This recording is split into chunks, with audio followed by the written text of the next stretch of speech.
क्योंकि आज लोकसभा की अगर बात करें तो वक्फ संशोधन बिल आज पेश करेगी मोदी सरकार, जिसको लेकर लगातार हम देख रहे हैं कि विरोध भी विपक्ष की तरफ से किया जा रहा है। बिल्कुल, और बताया जा रहा है कि जो नए संशोधन की बात हो रही है उसमें वक्फ बोर्ड की धारा 14 और 9 में भी बदलाव किया जाएगा। क्या कुछ पूरा मामला है, रिपोर्ट के जरिए आपको समझाते हैं।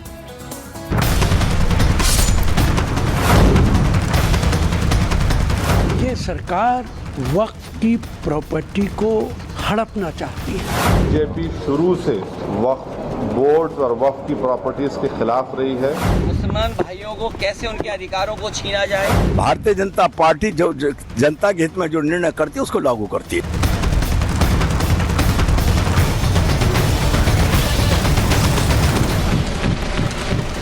सरकार ने वक्फ कानून में बदलाव का इरादा जाहिर कर दिया है।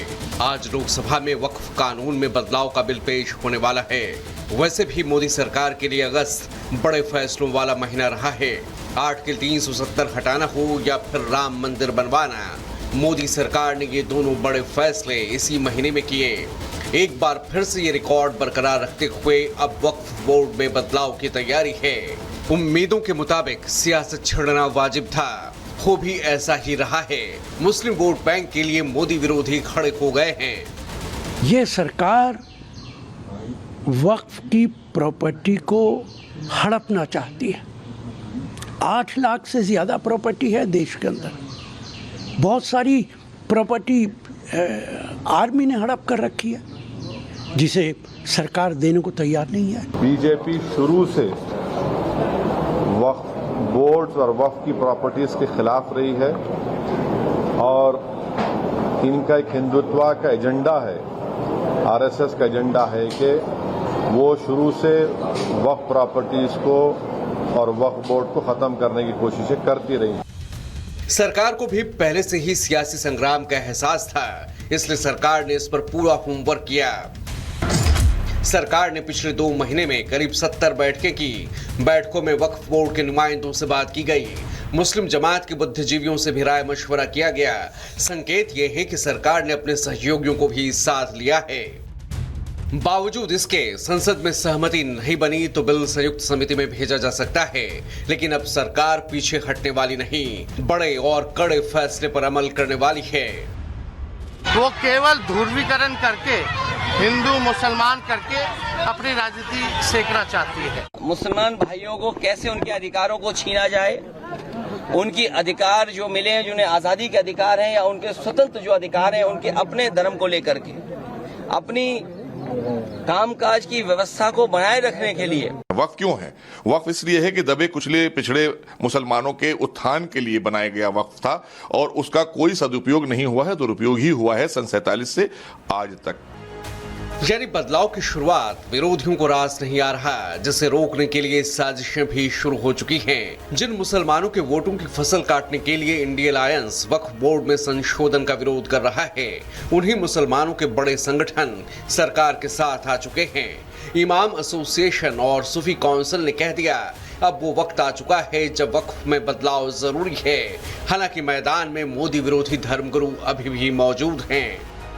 सरकार के सामने समय अनुसार अगर अमेंडमेंट किया जाता है, संशोधन किया जाता है, तो मुझे लगता है कि समय की ज़रूरत होती है। तो उस पर किसी तरह का विरोध करना या उस पर राजनीति करना, मुझे लगता है कि ये अच्छी बात नहीं है। हम नहीं समझते कि इसमें किसी किस्म के कोई अमेंडमेंट की ज़रूरत थी। ऑलरेडी वक्फ बोर्ड्स पूरे मुल्क में अपना काम कर रहे हैं और ये properties as per Islamic law लोगों ने वक्फ की हुई हैं। अब सवाल उठ रहा है कि क्या मुसलमानों में इस मुद्दे पर दोफाड़ हो गई है और विपक्ष क्यों इसे हिंदू मुसलमान का रंग दे रहा है। Bureau report, Republic Bharat.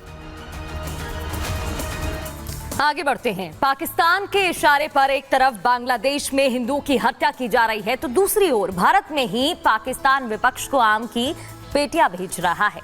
बिल्कुल, और हैरानी की बात तो ये है कि जो विपक्ष है वो इन आम की पेटियों को एक्सेप्ट भी कर रहा है। ये जो गिफ्ट्स भेजे जा रहे हैं उसको एक्सेप्ट कर रहा है। सवाल ये खड़ा होता है कि जो हिंदुओं के खून से सने हुए हाथ है उसी से जो पेटियां भेजी गई हैं आम, क्या आप उसको एक्सेप्ट करें? किस तरह की डिप्लोमेसी? कई सवाल खड़े होते हैं और बीजेपी लगातार सवाल खड़े कर रही है। पूरा मामला आपको बताते हैं इस रिपोर्ट के जरिए।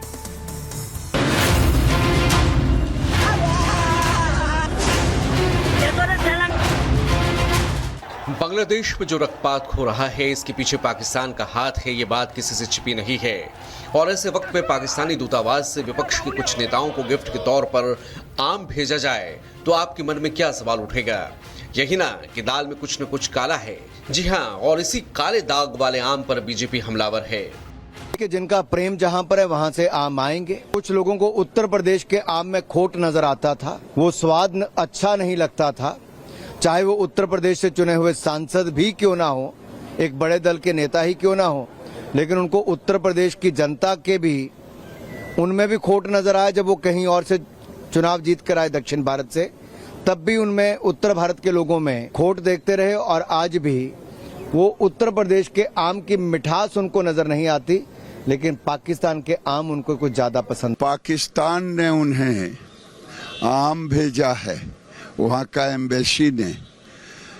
पाकिस्तान के आम के साथ साथ और क्या क्या चीज अच्छे लगते हैं, राहुल गांधी बताएं।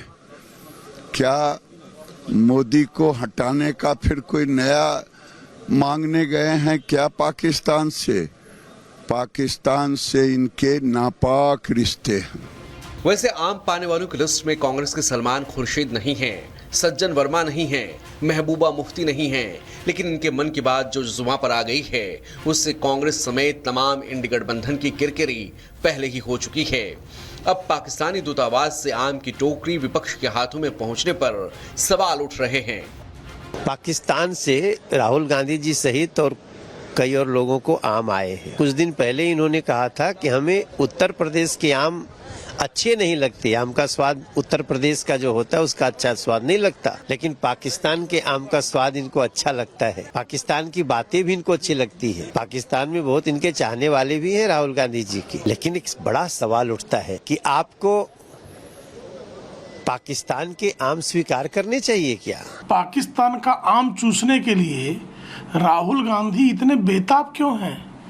इतना पाकिस्तान राहुल गांधी से प्रेम क्यों दर्शा रहा है? स्वयं हसीना वाजिद जो वहाँ की अपदस्थ प्रधानमंत्री हैं बांग्लादेश की, उनका पुत्र कह रहा है कि पाकिस्तान की आईएसआई ने जमाते इस्लामी के माध्यम से बांग्लादेश में बड़े पैमाने पर हिंदुओं पर हमले कराए हैं। तो उस भारतद्रोही पाकिस्तान से आम लेकर इतने प्रसन्न क्यों है राहुल गांधी? इसका उत्तर राहुल गांधी को देना पड़ेगा।